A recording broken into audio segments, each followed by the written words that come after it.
নমস্কার বন্ধুরা, কেমন আছেন সবাই? আশা করি সবাই সুস্থ আছেন এবং ভালো আছেন।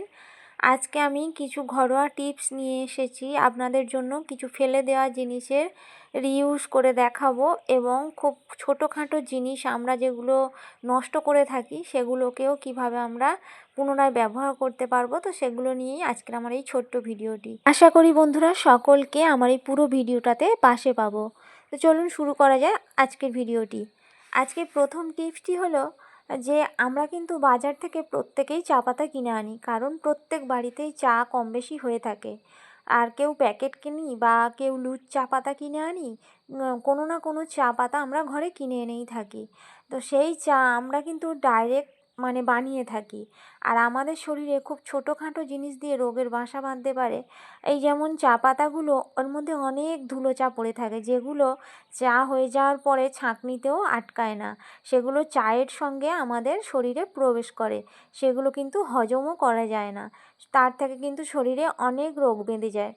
সুতরাং আমরা কি করব, চা এনে ফার্স্টেই এরকম একটা জাল ছাঁকনির সাহায্যে আমরা চা পাতাটাকে চেলে নেব। এটাকে ছাঁকনি না, সরি, চালুনি বলে। তো এরকম একটা চালুনির সাহায্যে চা পাতাটাকে ছেঁকে নেব, ছেঁকে বা চেলে বলি, যাই বলি, এইভাবে করে তারপরে এটি শিশির মধ্যে তুলে রাখবো। আর আমরা কিন্তু সবসময় চেষ্টা করব প্রত্যেকটা জিনিস যে কাঁচের জারের মধ্যে রাখার, এই সমস্ত জিনিসগুলো কাঁচের জারে রাখলে কি হয়, এগুলো খুব ভালো থাকে, অনেক দিন পর্যন্ত ভালো থাকে। আর তারপরে এই যে চায়ের যে ডাস্টগুলো বেরিয়েছে, এগুলো কিন্তু ফেলবো না, এগুলো বাড়িতে যে গাছ থাকে, ছোট ছোট গাছ শখ করে লাগানো হয়, সেই গাছের গোড়াতে ফেলে দেব। দিলে এটা সারের কাজ করবে, সুতরাং এটা নষ্টও হবে না। আশা করি আপনাদের এই টিপসটি কাজে লাগবে। তারপরে পরবর্তী টিপস, এটি খুব গুরুত্বপূর্ণ একটি টিপস। আমাদের রান্নার কাজে প্রেসার কুকার প্রায় প্রতিনিয়ত লেগে থাকে, আর আমরা যদি একটু অসাবধান হয়ে থাকি, এর দ্বারা বিশাল বড় দুর্ঘটনাও ঘটে যেতে পারে। আর তার জন্য আমরা কি করব, এতে যদি আমরা বেশিরভাগ সময় ডালটা করে থাকি, আর ডাল ভাত করলে কি হয়, প্রেসার কুকারের ভিতরে যে ছিদ্রগুলো থাকে সেগুলো সহজেই বন্ধ হয়ে যায়, আর গিয়ে বাস্ট করার সম্ভাবনাটা বেশি থেকে থাকে। তো সেই কারণে আমি কি করব, এই সিটির জায়গাটায় একটু সর্ষের তেল দিয়ে দেবো, যে কোনো তেলই দিতে পারি, সর্ষের তেল, রিফাইন তেল।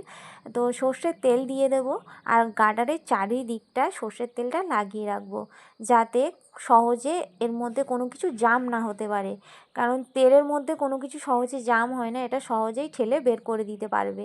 তো সেই কারণে কিন্তু একটু তেল ঢেলে দেওয়া, দিলে এর ফলে এটা জাম না হলে তো বাস্ট করার কোনো চান্সই থাকবে না। তো আশা করছি এই টিপসটি কাজে লাগবে, সবাই কিন্তু এই টিপসটি ফলো করবেন। আর তারপরে যেটা আমি দেখাচ্ছি, এখানে একটা সুতির কাপড় ছেঁড়া ছোট্ট মতো ভিজিয়ে নিয়েছি। আমি এখন প্রেসারে ডাল বসিয়েছি। এটা কি হয়, সিটি পড়ার সঙ্গে সঙ্গে না ডালের জলটা চারিদিক ঠিকরে পড়ে, আর তার জন্য কিন্তু চারিদিকটাও জলে নোংরা হয়ে যায়, আর প্রেসার কুকারের গায়েও প্রচুর জল জমে যায়। সেই কারণে আমি এখানে একটা সুতির ন্যাকড়া এইভাবে ভিজিয়ে প্রেসারের সিটির তলায় এখানে জড়িয়ে দিয়েছি। তারপরে দেখাচ্ছি, প্রেসারের সিটি পড়ার পরে দেখুন কোনো জল কিন্তু বাইরে বেরোয়নি, বেরিয়ে চারিদিক নোংরাও হয়নি। এটা করলে কিন্তু অনেকটা কাজ সেভ হয়ে যাবে। এই যে সিটি পড়লো, সবাইকে দেখিয়েও দিলাম, এইভাবে আপনারা প্রেসারের গায়ে কাপড় জড়িয়ে কিছু সিদ্ধ করতে পারেন। তারপরে দেখুন বন্ধুরা, আমি কাঁচের শিশিতে হলুদ গুঁড়োটা রেখেছি, এটা অনেকটা হলুদ গুঁড়োই ঢেলে দিয়েছি। এটা কি হয়, সব তো আর একসঙ্গে শেষ হয়ে যায় না, ছোট সংসার হলে অনেক দিন সময় লাগে শেষ হতে, কিন্তু মাঝখানে দেখা যায় কি, হলুদ গুঁড়ো লঙ্কার গুঁড়ো দলা পাকিয়ে যায়, অনেক দিন ব্যবহার করা যায় না। তো এর মধ্যে এই দলাটা কাটানোর জন্য আমি কি করব, আমরা তো প্রায় প্রত্যেকের ঘরে কোনো কিছুর সঙ্গে এরকম কাঠের জিনিস, কাঠের চামচ পেয়ে থাকি। তো যেমন দইয়ের সঙ্গে তো অবশ্যই এরকম ধরনের কাঠের চামচ দেয়। তো এই কাঠের চামচ কি করব, এই মশলার মধ্যে আমি কাঠের চামচটাকে রেখে দেব, তাহলে এর মধ্যে যে জল জল টাইপের যে ভাবটা থাকবে, সেই কাঠের চামচে কিন্তু অ্যাবজর্ব করে নেবে, এবং পরে 2-4 দিন পরে এই কাঠের চামচটাকে বেরও করে নিতে পারি। আর বের না করলেও কোনো সমস্যা নেই, কাঠের চামচটা দেওয়া থাক না, ওর মধ্যে কোনো অসুবিধাও হবে না, আর সহজে কিন্তু মশলা দলা পাকিয়ে যাবে না। আশা করি এই টিপসটি কাজে আসবে। তো চলুন পরবর্তী টিপসে। এখানে এখন যা দুর্মূল্যের বাজার পড়েছে, কোনো কিছুই কিন্তু নষ্ট করার বা ফেলার নয়। এই যে আমার পেস্টটা শেষ হয়ে এসছে প্রায়, এটা কি হয়, আমরা মেয়েরা অনেক ধৈর্য ধরে অনেক কাজ করতে পারি, কিন্তু বাড়ির পুরুষদের পক্ষে ধৈর্য ধরে সব কাজ করা সম্ভব হয় না। যখনই দেখলো বের করতে পারছে না পেস্ট, এটা কিন্তু ফেলেই দেওয়া হয়। সুতরাং আমি এটাকে কি করব, এর মধ্যে কিন্তু অনেকটা পেস্ট আছে এখনও। এটাকে আমি এরকম একটা চামচ বা কোনো কিছু সাহায্যে এই পেস্টটাকে সামনে মানে এটা দিয়ে নিয়ে চলে যাব। অনেকটা পেস্ট এক জায়গা করলে কিন্তু অনেকটাই হয়ে যাবে, পরে আমি দেখাচ্ছি। তো এইটা চামচের সাহায্যে এইভাবে আস্তে আস্তে করে টেনে সামনের দিকে সরিয়ে নিয়ে এটাকে এইভাবে আমি ফোল্ড করে নেব।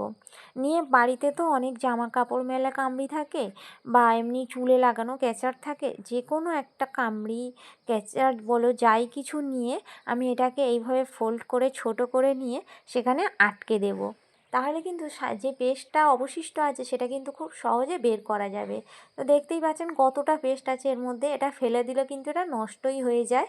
আর মানে পয়সা বাঁচাতে গেলে আমাদের ঘরের বউদের কিন্তু এইভাবেই গুছিয়ে কাজ করতে হয়। তো বন্ধুরা, আশা করছি এই টিপসটি কাজে লাগবে। চলুন পরবর্তী টিপসে যাওয়া যাক। এখন তো বাজারে ধনেপাতার সিজন প্রচুর উঠেছে, আর প্রচুর উঠলেও কি হবে, বাজারের যা দাম তুলনামূলকভাবে আমরা কোনো জিনিসই ঠিকঠাক পাচ্ছি না। তো এই যে ধনেপাতাটা অনেক ঘরে কিন্তু ফ্রিজ এখনও নেই, তারা এটাকে বেশ কিছুদিন আস্ত রাখার জন্য, আর সব ধনেপাতা তো একসঙ্গে খাওয়া সম্ভব না, বেশ কিছুদিন আস্ত রাখার জন্য কি করব, যে কোনো একটা পাত্রে, লম্বা পাত্রে, আমি এখানে একটা কাঁচের গ্লাস নিয়েছি, এখানে অর্ধেকটা মতো জল ঢেলে দেব, যাতে করে এই ধনেপাতার গোড়াটা মানে জলের মধ্যে ডুবে থাকে। তাহলে কি হবে, এর যে মূল থেকে জলটা পেলে এই গাছটা কিন্তু অনেক দিন টাটকা তাজা থাকবে। আর এর থেকে যদি আমরা পাতা কেটে কেটেও নিয়ে ব্যবহার করি, এই গাছের গোড়া যদি ঠিক থাকে, এর থেকে আবার নতুন করে পাতা গজাবে। আর আমরা যদি ফ্রিজে রাখি, এই পাতা কিন্তু ডাইরেক্ট রাখলেই একদিনেই শুকিয়ে যায়। সেই কারণে একটা কন্টেনারের মধ্যে এভাবে ঢাকা দিয়ে ফ্রিজের মধ্যে তুলে রেখে দেবো, তাহলে এটা অনেক দিন ব্যবহার করা যাবে। যাওয়া যাক পরবর্তী টিপসে। তেলের প্যাকেট কিন্তু আমরা প্রত্যেকেই ফেলে দিই। সেই প্যাকেট না ফেলে আমাদের যদি প্রয়োজনীয় মাছ এর মধ্যে তুলে রেখে দিই, তাহলে কিন্তু এই তেলের কারণে অনেক বরফ জমে না, খুব সহজেই মাছটা কিন্তু বরফ থেকে ছেড়ে যায়। এবং অল্প অল্প মাছ যদি ভাগ ভাগ করে রাখা হয়, তো একসঙ্গে অনেক মাছ থেকে আলাদা করার অসুবিধাটাও ভোগ করতে হয় না। আশা করছি এই টিপসটি ভালো লাগবে। আর তারপরে বন্ধুরা, এই যে কর্পূর, এখন যেহেতু ঠান্ডার সিজন, এই সময় বাড়ির বাচ্চা থেকে বড় প্রত্যেকেরই প্রায় সর্দি কাশি ভুক্তভোগী হয়ে থাকে। তো সেই কারণে আমরা কি করব, সন্ধ্যাবেলা যদি ঘরে একটু কর্পূর জ্বালানো যায়, তাহলে অনেকটা এই জীবাণু থেকে মুক্তি পাওয়া যায়। আর এখনকার কর্পূর কিন্তু মোম দিয়েই বেশি তৈরি হয়, সুতরাং ওই কর্পূর না কিনে, আমার সামনে এটা ছিল তাই দেখালাম, যে ডেলা কর্পূর পাওয়া যায়, সেই কর্পূর কিন্তু আমরা সন্ধ্যাবেলায় একটু ঘরে জ্বালাতেই পারি। জ্বালালে অনেক নেগেটিভ এনার্জিও দূর হয়, আর সর্দি কাশি থেকে উপশম পাওয়া যায়। তো বন্ধুরা, পরবর্তী টিপসটি, এই যে দুধের বোতলটা দেখতে পাচ্ছেন এখানে, আমরা কিন্তু এখন দুধ কিন্তু ভেজাল বেশিই পাওয়া যায়। দুধে জল মিশিয়ে বেশিরভাগ দুধটাই বাড়িতে দেওয়া হয়। এটার গরুর দুধ আমরা নিই। তো আমি কিভাবে খাঁটি দুধ আর জল মেশানো দুধটা মানে আলাদা করব, সেটাই আপনাদেরকে দেখাচ্ছি। যে কোনো কাঠের জিনিস, সেটা বেলেন হোক, কাঠের খুন্তি হোক, এরকম একটা পাত্রের মধ্যে আমি নিয়েছি, নিয়ে গ্লাসে একটু দুধ নিয়েছি। সেই ডাইরেক্ট যে খাঁটি দুধ, সেটা কিন্তু আমি এক সাইডে দেব, দিলে কেমনটা দেখায়, আর জল মিশিয়ে দুধটা ঢাললে এই কাঠের মধ্যে কেমন দেখায়, সেটাই আমি আপনাদেরকে দেখাবো। এই খাঁটি দুধটা দেওয়ার সঙ্গে সঙ্গে কিন্তু কাঠের মধ্যে টেনে নিল না, সাদা ভাবটা অনেকটা থেকে গেল। আর তারপরে আমি যে সামনে জল মিশিয়ে দুধটা ঢালবো, সেই দুধটা দেখলে বুঝতে পারবেন যে এতে জল মেশানো আছে। সুতরাং এইভাবে বাড়িতে কিন্তু দুধ পরীক্ষা করে নেওয়া যাবে। আর এতে যদি কোনো পাউডার মেশানো থাকে, সেটা কিন্তু ডেলা ডেলা হয়ে এই খুন্তির উপরে আটকে যাবে। তো বন্ধুরা, জল মেশানো দুধটা কিন্তু সঙ্গে সঙ্গেই পড়ে গেল, দেখতেই পেলেন আপনারা চোখের সামনে। তো এইভাবে বাড়িতে দুধ পরীক্ষা করে নিতে পারেন। আজকের এই টিপসগুলি কেমন লাগলো প্লিজ কমেন্ট করে জানাবেন। আর আমার চ্যানেলে যদি নতুন বন্ধু হয়ে থাকেন, তো প্লিজ চ্যানেলটাকে সাবস্ক্রাইব করে দেবেন। আর যারা আগে থেকেই চ্যানেলটা সাবস্ক্রাইব করেছেন, তাদের অসংখ্য ধন্যবাদ জানিয়ে আজকে ভিডিওটা এখানেই শেষ করছি। সবাই ভালো থাকবেন।